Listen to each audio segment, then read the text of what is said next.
তো গাইজ আজকের কাজটা আমাদের একটা জন্মদিন বাড়িতে ছিল, আর এখানে আমরা লাইট দিয়ে খুব সুন্দর করে ডেকোরেট করেছি। আর আশপাশটা দেখতেই পাচ্ছেন কত সুন্দর করে করেছি আমরা। আর এই মদনটা খালি খালি এখানে বসে বসে ফাঁকিই মারবে সবসময়।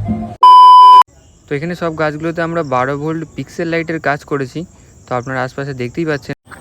তো এবার আমাদের সব কাজ শেষ হয়ে গেছে, লাইটও জ্বালানো হয়ে গেছে। এবার আপনারা দেখেন।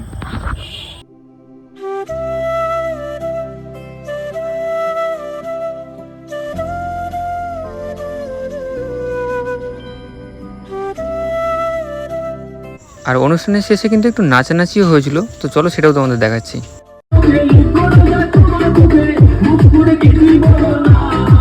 আর আপনাদের যদি ডিজে সেটআপ রিলেটেড প্রোডাক্টের দাম জানতে হয় তাহলে আপনারা আমাদের চ্যানেলে যান। চ্যানেলে গিয়ে কমিউনিটিতে গেলে আপনারা দেখতে পাবেন এখানে অনেক রকম প্রোডাক্টের আমি দাম দিয়ে রেখেছি। তো উপরে যে লিঙ্কগুলো দেওয়া আছে, সব পোস্টের উপরে লিঙ্কগুলোতে ক্লিক করলে আপনারা দাম দেখে নিতে পারবেন।